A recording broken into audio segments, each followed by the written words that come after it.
প্রবাসী আয় ও পণ্য রপ্তানির প্রবৃদ্ধির উপর ভর করে 2024-25 অর্থ বছরের শেষ দিকে বৈদেশিক মুদ্রার রিজার্ভ আবার ঘুরে দাঁড়াতে শুরু করে।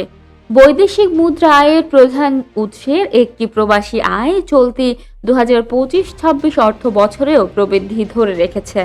তবে অন্য উৎস পণ্য রপ্তানি নেতিবাচক ধারায় চলে গেছে। 5 বছর ধরে তা কমেছে।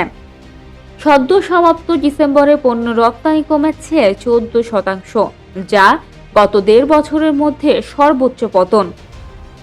এ মাসে রপ্তানি হয়েছে $397 কোটি পণ্য। আগের অর্থ বছরের একই মাসে রপ্তানি হয়েছিল $462 কোটি পণ্য। জাতীয় রাজস্ব বোর্ড এনবিআর সূত্রে এ তথ্য জানা গেছে। রপ্তানি উন্নয়ন ব্যুরো ইপিবি অবশ্য গতকাল বৃহস্পতিবার পণ্য রপ্তানির তথ্য প্রকাশ করেনি। সাধারণত ইপিবি এনবিআর থেকে রপ্তানির প্রাথমিক তথ্য সংগ্রহ করে। কাস্টমসের শুল্কায়ন সম্পূর্ণ হওয়ার পর পণ্য রপ্তানি হয়। রপ্তানি পণ্যের সব প্রক্রিয়া শেষ হলে তা এনবিআর এর তথ্য ভাণ্ডারে নথিভুক্ত হয়। এনবিআর এর তথ্য ভাণ্ডারে স্থানীয় রপ্তানি, দেশের অভ্যন্তরে রপ্তানি মুখী প্রতিষ্ঠানের অন্য প্রতিষ্ঠানের কাঁচামাল ও সরঞ্জাম সরবরাহ, নমুনা রপ্তানি এবং প্রকৃত রপ্তানি 3 ধরনের হিসাব অন্তর্ভুক্ত থাকে।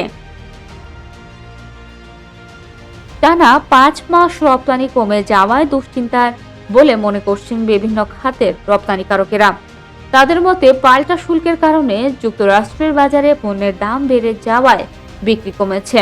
প্রত্যাশা অনুযায়ী দেশটি থেকে ক্রয়াদেশ আসছে না। অন্যদিকে চীন ও ভারতের উপর বেশি হারে যুক্তরাষ্ট্র পাল্টা শুল্ক আরোপ করায় ওই দুই দেশের উদ্যোক্তারা ইউরোপীয় ইউনিয়নের ক্রেতাদের কম দামে পণ্য অফার করছেন। এতে বাংলাদেশের উদ্যোক্তারা তীব্র প্রতিযোগিতার মুখে পড়ছেন। বাংলাদেশের মোট পণ্য রপ্তানির 80% বেশি আসে তৈরি পোশাক খাত থেকে। ফলে এই খাতে রপ্তানি কমলে সামগ্রিক রপ্তানিও প্রভাব পড়ে।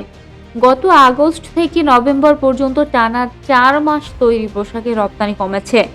ইপিবি গত মাসে হিসাব প্রকাশ না করায় ডিসেম্বরে তৈরি পোশাক রপ্তানির পরিসংখ্যান পাওয়া যায়নি। ব্যাংক থেকে আগের মতো সহযোগিতা না পাওয়ায় অনেক কারখানা সরাসরি রপ্তানি করতে পারছে না বলে জানান নারায়ণগঞ্জের প্লামি ফ্যাশনের ব্যবস্থাপনা পরিচালক ফজলুল হক। তিনি গতকাল বলেন, বৈশ্বিক বাজারের প্রতিযোগিতায় টিকে থাকতে নিয়মের মধ্য থেকে প্রকৃত ব্যবসায়ীদের সহযোগিতা করতে হবে। তা না হলে বিদেশি ক্রেতাদের আস্থার সংকট তৈরি হবে। অন্যদিকে বেড়েছে প্রবাসী রেমিটেন্স। বৈদেশিক মুদ্রা আয়ের প্রধান উৎস রেমিটেন্স বা প্রবাসী আয় 2024-25 অর্থ বছরে 27% বেড়ে দাঁড়ায় $3033 কোটি। চলতি অর্থ বছরের প্রথম 6 মাসে দেশে এসেছে $1626 কোটি প্রবাসী আয়, যা আগের অর্থ বছরের একই সময়ের তুলনায় 18% বেশি।